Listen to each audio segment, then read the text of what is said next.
everyone fine. ಇನ್ನು CM Siddaramaiah ವಿರುದ್ಧ ಮುಡಾ ಪ್ರಕರಣ ನಡೀತಾ ಇದೆ. ಇವತ್ತು ಗಾಂಧಿ ಜಯಂತಿ ಹಾಗೂ ಮಹಾಲಯ ಅಮಾವಾಸ್ಯೆ ಹಿನ್ನೆಲೆಯಲ್ಲಿ ಮೈಸೂರು ಲೋಕಾಯುಕ್ತ ಕಚೇರಿಗೆ ಇವತ್ತು ರಜೆ ಇದೆ. ಸಿಎಂ ಸಿದ್ದರಾಮಯ್ಯ ಅವರ ವಿರುದ್ಧ ಒಂದೆಡೆ ಈಗಾಗಲೇ ವಿಚಾರಣೆ ಕೂಡ ಆರಂಭ ಆಗ್ತಾ ಇದೆ, ತನಿಖೆ ಕೂಡ ನಡೀತಾ ಇದೆ. ಇವತ್ತು ಗಾಂಧಿ ಜಯಂತಿ ಹಾಗೂ ಮಹಾಲಯ ಅಮಾವಾಸ್ಯೆ ಇರೋದ್ರಿಂದಾಗಿ ಇವತ್ತು ಮೈಸೂರು ಲೋಕಾಯುಕ್ತ ಕಚೇರಿಗೆ ರಜೆ ಇದೆ. ಇನ್ನು ರಜೆ ಇರುವ ಹಿನ್ನೆಲೆ ನಾಳೆಗೆ ಮಹಜರು ಕಾರ್ಯವನ್ನು ಮುಂದೂಡಿಕೆ ಮಾಡಲಾಗಿದೆ. ಯಾಕಂದರೆ ಸ್ಥಳ ಮಹಜರು ಕಾರ್ಯವನ್ನು ನಿನ್ನೆ ಕೈಗೊಳ್ಳಲಾಗಿತ್ತು. ಸರ್ವೆ ನಂಬರ್ 464 ಆ ಸರ್ವೆ ನಂಬರ್ನಲ್ಲಿ ಹೋಗಿ ಸ್ನೇಹಮಯಿ ಕೃಷ್ಣ ಅವರ ಸಮಕ್ಷಮದಲ್ಲಿ ನಿನ್ನೆ ಸ್ಥಳ ಮಹಜರು ಕಾರ್ಯವನ್ನು ಮಾಡಲಾಗಿತ್ತು. ಇದಾದ ಬಳಿಕ 14 ಸೈಟ್ಗಳನ್ನು ಏನು ಕೊಟ್ಟಿದ್ದಾರೆ ಅನ್ನುವಂತಹ ಒಂದು ಮಾತುಗಳು ಕೇಳಿಬರ್ತಾ ಇತ್ತು. ಆ ಸೈಟ್ಗಳ ಜಾಗಕ್ಕೂ ಹೋಗಿ ಅಲ್ಲಿ ಸ್ಥಳ ಮಹಜರು ಕಾರ್ಯವನ್ನು ಮಾಡಬೇಕಾಗಿತ್ತು, ಆದರೆ ಮುಂದೂಡಿಕೆ ಆಗಿದೆ. ನಿನ್ನೆ ಇಡೀ ದಿನ ಕೆಸರೆ ಗ್ರಾಮದ ಸರ್ವೆ ನಂಬರ್ 464ರ ಭೂಮಿಯ ಮಹಜರು ಮಾಡಲಾಗಿತ್ತು. ಅಲ್ಲಿ ಸ್ಥಳ ಮಹಜರು ಮಾಡುವಂತಹ ಕೆಲಸವನ್ನು ಲೋಕಾಯುಕ್ತ ಅಧಿಕಾರಿಗಳು ಮಾಡಿದರು. ಇವತ್ತು ಸಿಎಂ ಸಿದ್ದರಾಮಯ್ಯ ಅವರ ಪತ್ನಿ ಪಡೆದಿದ್ದಂತಹ ನಿವೇಶನಗಳು ಏನಿತ್ತು ಆ ನಿವೇಶನಗಳ ಸ್ಥಳ ಮಹಜರು ಮಾಡಬೇಕಾಗಿತ್ತು. ಆದರೆ ಇವತ್ತು ರಜೆ ಇರುವ ಹಿನ್ನೆಲೆಯಲ್ಲಿ ನಾಳೆ ಸ್ಥಳ ಮಹಜರು ನಡೆಸೋದಕ್ಕೆ ಅಂತ ನಿರ್ಧಾರ ಮಾಡಲಾಗಿದೆ. ಹೀಗಾಗಿ ಒಂದು ದಿನ ಇದೀಗ ತಡವಾಗಿ ಸ್ಥಳ ಮಹಜರು ಕಾರ್ಯ ಮುಂದುವರಿಯುತ್ತೆ. ನಿನ್ನೆ ಈ ಒಂದು ಸ್ಥಳ ಮಹಜರು ಕಾರ್ಯವನ್ನು ಕೈಗೆತ್ತಿಕೊಂಡಿತ್ತು ಲೋಕಾಯುಕ್ತ. ಇನ್ನು ಲೋಕಾಯುಕ್ತ SP ಆಗಿರುವಂತಹ ಉದೇಶ್ ಅವರು ಈ ಒಂದು ಪ್ರಕರಣಕ್ಕೆ ಸಂಬಂಧಪಟ್ಟಂತೆ ವಿಚಾರಣೆ ಮಾಡೋದಕ್ಕೆ ಅಂತ, ತನಿಖೆ ಮಾಡೋದಕ್ಕೆ ಅಂತ ಸ್ನೇಹಮಯಿ ಕೃಷ್ಣ ಅವರನ್ನೇ ಕರೆದುಕೊಂಡು ಸ್ಥಳ ಮಹಜರು ಕಾರ್ಯವನ್ನು ಮುಗಿಸಿದರು. ಸರ್ವೆ ನಂಬರ್ 464ರ ಒಂದು ಜಾಗ ಏನಿತ್ತು ಆ ಜಾಗವನ್ನು ನಿನ್ನೆ ಸ್ಥಳ ಮಹಜರು ಮಾಡುವಂತಹ ಕೆಲಸವನ್ನು ಮಾಡಿದ್ರು. ಮ್ಯಾಪ್ ಏನಿತ್ತು, ಈ ಹಿಂದೆ ಮೊದಲಿನ ಹಳೆಯ ಮ್ಯಾಪ್ ಏನಿತ್ತು ಆ ಮ್ಯಾಪನ್ನು ತೆಗೆದುಕೊಂಡು ಹೋಗಿ ಸ್ಥಳದಲ್ಲೇ ನಿಂತು ಒಂದು ಮ್ಯಾಪನ್ನು ಸಿದ್ಧಪಡಿಸುವಂತಹ ಕೆಲಸವನ್ನು ಕೂಡ ಲೋಕಾಯುಕ್ತ ಅಧಿಕಾರಿಗಳು ಮಾಡಿದರು. ಅದನ್ನು ತಾಳೆ ಹಾಕುವಂತಹ ಕೆಲಸವನ್ನು ಕೂಡ ಮಾಡಿದರು. ಆದರೆ ಇವತ್ತು ಏನು ನಿವೇಶನಗಳನ್ನು ಹಂಚಿಕೆ ಮಾಡಲಾಗಿದೆ ಅಂತ ಹೇಳಲಾಗಿತ್ತು, ಆ ನಿವೇಶನಗಳಿಗೆ ಸಂಬಂಧಪಟ್ಟಂತೆ ಆ ಜಾಗಕ್ಕೂ ಕೂಡ ಇವತ್ತು ಸ್ಥಳ ಮಹಜರು ಮಾಡೋದಕ್ಕೆ ಅಂತ ತೆರಳಬೇಕಾಗಿತ್ತು. ಆದರೆ ಗಾಂಧಿ ಜಯಂತಿ ಅಮಾವಾಸ್ಯೆಯ ಹಿನ್ನೆಲೆಯಲ್ಲಿ ಇವತ್ತು ರಜೆ ಇದೆ. ನಾಳೆ ಆ ಸ್ಥಳ ಮಹಜರು ಮತ್ತೆ ಮುಂದುವರಿಯುತ್ತೆ ಅನ್ನುವಂತಹ ಮಾಹಿತಿಗಳು ಲಭ್ಯವಾಗ್ತಾ ಇದೆ. ಇದಾದ ಬಳಿಕ ಮತ್ತೆ ಯಾವ ಮಹತ್ತರ ಮಾಹಿತಿಗಳು ಬೆಳಕಿಗೆ ಬರುತ್ತೆ ಅನ್ನುವಂಥದ್ದನ್ನು ಕಾದು ನೋಡಬೇಕಾಗತ್ತೆ.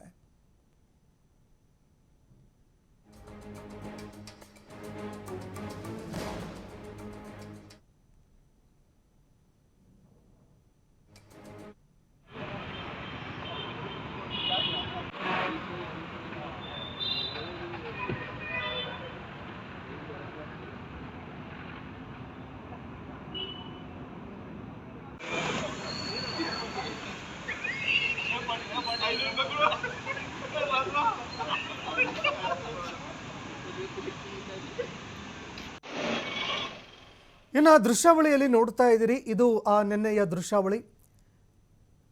ಕೆಸರೆ ಗ್ರಾಮದಲ್ಲಿ ಇರುವಂತಹ ಒಂದು ಸರ್ವೆ ನಂಬರ್ 464ರ ಒಂದು ಸ್ಥಳ ಏನಿತ್ತು ಆ ಜಮೀನಿನ ಸ್ಥಳ ಮಹಜರು ಮಾಡುವಂತಹ ಕೆಲಸವನ್ನು ನಿನ್ನೆ ಲೋಕಾಯುಕ್ತ SP ಆಗಿರುವಂತಹ TJ ಉದೇಶ್ ಇದಕ್ಕೆ ಸಂಬಂಧಪಟ್ಟಂತೆ ಆ ಸ್ಥಳ ಮಹಜರು ಮಾಡೋದಕ್ಕೆ ಅಂತ ಸ್ನೇಹಮಯಿ ಕೃಷ್ಣ ಅವರನ್ನು ಕರೆದುಕೊಂಡು ಹೋಗಿ ಅವರ ಸಮಕ್ಷಮದಲ್ಲೇ ಸ್ಥಳ ಮಹಜರು ಮಾಡಿದರು. ಇನ್ನು ಅದಕ್ಕೆ ಸಂಬಂಧಪಟ್ಟಂತೆ ಏನು ಮೊದಲಿನ ಒಂದು ಹಳೆಯ ಮ್ಯಾಪ್ ಇತ್ತು ಆ ಮ್ಯಾಪನ್ನು ಕೂಡ ಪಡೆದುಕೊಂಡಿದ್ದರು. ಸಂಪೂರ್ಣ ಮ್ಯಾಪನ್ನು ಪಡೆದುಕೊಂಡಂತಹ ಲೋಕಾಯುಕ್ತ ಅಧಿಕಾರಿಗಳು ನಿನ್ನೆ ಸ್ಥಳಕ್ಕೆ ತೆರಳಿ ಆ ಒಂದು ಮ್ಯಾಪನ್ನು ತಯಾರಿಸಿಕೊಳ್ಳುವಂತಹ ಕೆಲಸವನ್ನು ಕೂಡ ಮಾಡಿದ್ರು. ಸರ್ವೆ ಮಾಡುವಂತಹ ಅಧಿಕಾರಿಗಳ ಜೊತೆಯಲ್ಲಿ ತೆರಳಿದಂತಹ ಲೋಕಾಯುಕ್ತ ಅಧಿಕಾರಿಗಳು ಇದಕ್ಕೆ ಸಂಬಂಧಪಟ್ಟಂತೆ ನಿನ್ನೆ ಸರ್ವೆ ಕಾರ್ಯವನ್ನು ಕೂಡ ಮಾಡಿಸಿದ್ರು. ಸರ್ವೆ ಮಾಡಿಸಿ ತಮ್ಮದೇ ಒಂದು ಮ್ಯಾಪನ್ನು ಕೂಡ ಸಿದ್ಧಪಡಿಸ್ಕೊಂಡ್ರು. ಹಳೆಯ ಮ್ಯಾಪ್ನ ಜೊತೆಯಲ್ಲಿ ಅದು ಸರಿಯಾಗಿ ಮ್ಯಾಚ್ ಆಗ್ತಾ ಇದೆಯಾ ಇಲ್ವಾ, ಏನು ಜಮೀನಂತ ಹೇಳಿದರು ಆ ಜಮೀನಿಗೂ ಈ ಜಮೀನಿಗೂ ತಾಳೆ ಆಗ್ತಾ ಇದೆಯಾ ಇಲ್ವಾ ಅದನ್ನು ಖಚಿತಪಡಿಸ್ಕೊಳ್ಬೇಕಲ್ವೇ. ಅದೇ ಕಾರಣಕ್ಕಾಗಿ ನಿನ್ನೆ ಸ್ಥಳ ಮಹಜರು ಮಾಡಿ ಅದರ ಒಂದು ಮ್ಯಾಪ್ ಸಿದ್ಧಪಡಿಸಿಕೊಳ್ಳುವಂತಹ ಕೆಲಸವನ್ನು ಕೂಡ ಮಾಡಿದರು. ಆ ಸಿದ್ಧಪಡಿಸಿರುವಂತಹ ಮ್ಯಾಪ್ ಏನಿದೆ ಅದನ್ನು ಹಳೆಯ ಒಂದು ಮ್ಯಾಪ್ ಏನು ಪಡೆದುಕೊಂಡಿದ್ರು ಅದರ ಜೊತೆಯಲ್ಲಿ ತಾಳೆ ಹಾಕಿ ನೋಡಿದ್ದಾರೆ. ಇನ್ನು ಯಾವ ನಿವೇಶನಗಳನ್ನು ಕೊಡಲಾಗಿದೆ ಅನ್ನುವಂತಹ ಒಂದು ಗಂಭೀರ ಆರೋಪ ಕೇಳಿಬಂದಿತ್ತು. ಅದಕ್ಕೆ ಸಂಬಂಧಪಟ್ಟಂತೆ ಆ ಒಂದು ನಿವೇಶನಗಳ ಸ್ಥಳ ಮಹಜರು ಕೂಡ ಮಾಡಬೇಕಾಗಿತ್ತು, ಆದರೆ ಅದು ಮುಂದೂಡಿಕೆಯಾಗಿದೆ. ನಾಳೆ ಸ್ಥಳ ಮಹಜರು ಕಾರ್ಯ ಮುಂದುವರಿಯುತ್ತೆ. ಈ ಬಗ್ಗೆ ಮತ್ತಷ್ಟು ಮಾಹಿತಿ ಕೊಡ್ತಾ ಹೋಗ್ತಾರೆ ಪ್ರತಿನಿಧಿ ಪುನೀತ್ ನೇರ ಸಂಪರ್ಕದಲ್ಲಿ ಜಾಯ್ನ್ ಆಗಿದ್ದಾರೆ. ಪುನೀತ್, ಇದೀಗ ಸಿಎಂ ಸಿದ್ದರಾಮಯ್ಯ ಅವರ ಮುಡಾ ಪ್ರಕರಣಕ್ಕೆ ಸಂಬಂಧಪಟ್ಟಂತೆ ನಿನ್ನೆ ಸ್ಥಳ ಮಹಜರು ಕಾರ್ಯ ನಡೀತು. ಸ್ನೇಹಮಯಿ ಕೃಷ್ಣ ಅವರು ಕೂಡ ಸ್ಥಳಕ್ಕೆ ತೆರಳಿದ್ರು. ಇವತ್ತು ಆ ನಿವೇಶನಗಳ ಒಂದು ಸ್ಥಳ ಮಹಜರು ನಡಿಬೇಕಾಗಿತ್ತು. ಈವರೆಗೆ ಆಗಿರುವಂತಹ ಡೆವಲಪ್ಮೆಂಟ್ಸ್ ಏನು ಈಗ ಮುಂದೂಡಿಕೆ ಆಗ್ತಾ ಇದೆ. ಹೀಗಾಗಿ ನಾಳೆ ಈ ಒಂದು ಸ್ಥಳ ಮಹಜರು ಕಾರ್ಯ ಯಾವಾಗ ಆರಂಭ ಆಗಬಹುದು ಅಂತ?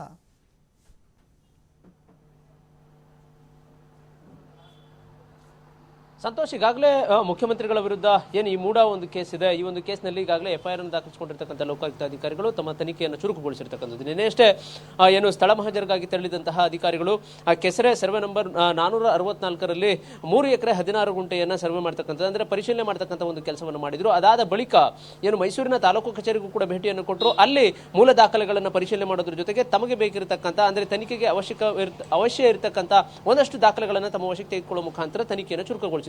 ಇವತ್ತು ಕೂಡ ಅದೇ ತನಿಖೆ ಮುಂದುವರಿಬೇಕಾಗಿತ್ತು. ಆದರೆ ಇವತ್ತು ಮಹಾಲಯ ಅಮಾವಾಸ್ಯೆ ಜೊತೆಗೆ ಗಾಂಧಿ ಜಯಂತಿ ಇರತಕ್ಕಂಥ ಒಂದು ಹಿನ್ನೆಲೆಯಲ್ಲಿ ಕಚೇರಿಗೆ ರಜೆ ಇರತಕ್ಕಂಥದ್ದು. ಹೀಗಾಗಿ ಇನ್ನೂ ಕೂಡ ಅಧಿಕಾರಿಗಳು ಏನು ರಜೆ ಇರುವಂತಹ ಒಂದು ನಿಟ್ಟಿನಲ್ಲಿ ಕಚೇರಿಗೆ ಆಗಮಿಸಿಲ್ಲ. ಈಗ ನಾವು ಮೈಸೂರಿನ ಲೋಕಾಯುಕ್ತ ಕಚೇರಿಯ ಮುಂಭಾಗದಲ್ಲೇ ಇದ್ದೇವೆ. ಇವತ್ತು ಏನು ಮುಖ್ಯವಾಗಿ ಮುಖ್ಯಮಂತ್ರಿ ಸಿದ್ದರಾಮಯ್ಯನವರು ಮೈಸೂರಿನಲ್ಲೇ ಇದ್ದಂತಹ ಸಂದರ್ಭದಲ್ಲಿ ಲೋಕಾಯುಕ್ತದಲ್ಲಿ ಎಫ್ಐಆರ್ ದಾಖಲಾಗಿತ್ತು. ಇದೀಗ ಮುಖ್ಯಮಂತ್ರಿಗಳು ಇವತ್ತು ಮೈಸೂರಿಗೆ ಮತ್ತೆ ಆಗಮಿಸ್ತಾ ಇರತಕ್ಕಂಥದ್ದು. ನಾಳೆಯಿಂದ ಹಲವು ಕಾರ್ಯಕ್ರಮಗಳಲ್ಲಿ ಭಾಗಿಯಾಗ್ತಾರೆ. ದಸರಾ ಉದ್ಘಾಟನೆಯ ಕಾರ್ಯಕ್ರಮಕ್ಕಾಗಿ ಮೈಸೂರಿಗೆ ಇವತ್ತು ಮುಖ್ಯಮಂತ್ರಿ ಸಿದ್ದರಾಮಯ್ಯನವರು ಆಗಮಿಸ್ತಾ ಇರತಕ್ಕಂಥದ್ದು. ಇನ್ನು ಮುಖ್ಯವಾಗಿ ಲೋಕಾಯುಕ್ತ SP ಉದೇಶ್ ಅವರ ಒಂದು ನೇತೃತ್ವದ ತಂಡ ಇವತ್ತು ರಜೆ ಇರತಕ್ಕಂಥ ಒಂದು ಹಿನ್ನೆಲೆಯಲ್ಲಿ ಆಗಮಿಸಿಲ್ಲ.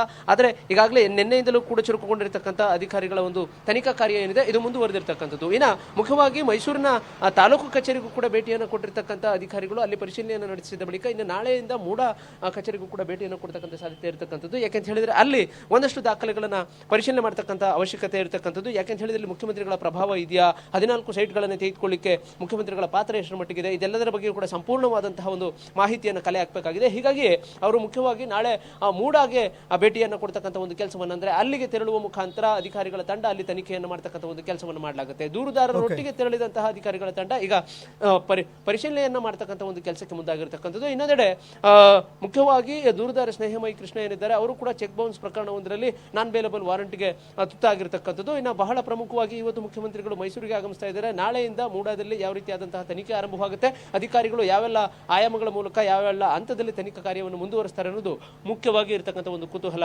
ಸಂತೋಷ್, ಧನ್ಯವಾದಗಳು ಪುನೀತ್ ನಿಮ್ಮೆಲ್ಲ ಮಾಹಿತಿಗೆ.